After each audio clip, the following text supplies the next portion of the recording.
जय श्री कृष्णा, राधे राधे। आज मैं आपको उत्पन्ना एकादशी का सारांश बताती हूँ। क्योंकि एक मोर नाम का दैत्य था। वह बड़ा अत्याचारी था। सारे संसार में बहुत यातनाएं करता था और ऋषि महात्माओं को बहुत तकलीफ देता था।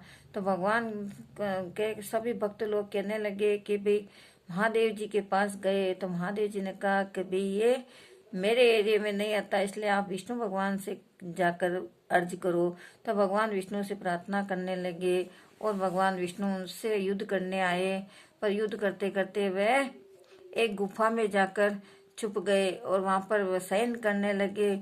और शयन करते करते वह दैत्य भी उसी गुफा के अंदर आ बैठा और वहीं पर उसके शरीर पर प्रहार करने लगा।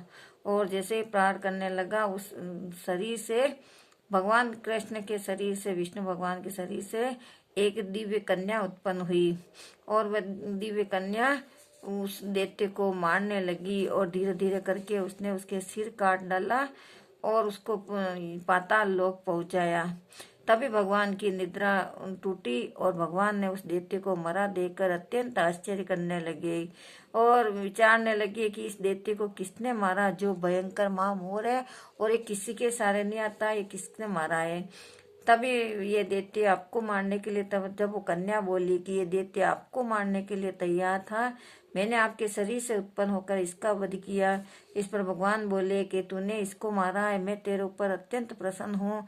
तूने तीनों लोकों के देवताओं को सुखी किया, इसलिए तू अपनी इच्छा अनुसार वर मांग।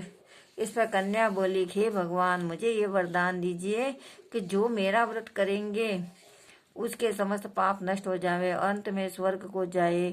और मेरा व्रत का आधा फल रात्रि को, इसलिए रात्रि जागरण की जाती है, रात्रि को दीजिए। और उसका आधा फल एक समय भोजन करने वाले को। बहुत से निर्बल मनुष्य होते हैं जो वो एक समय भोजन करते हैं।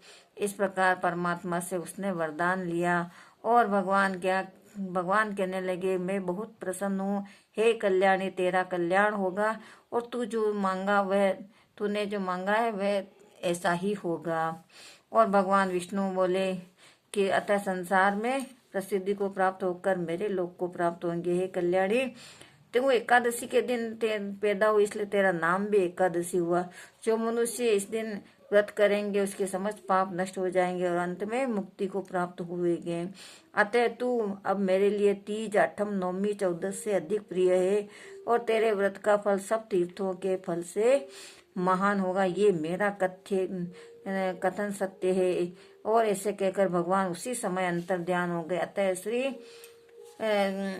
उत्पन्ना नाम की एकादशी संपूर्ण। श्री कृष्ण भगवान की जय।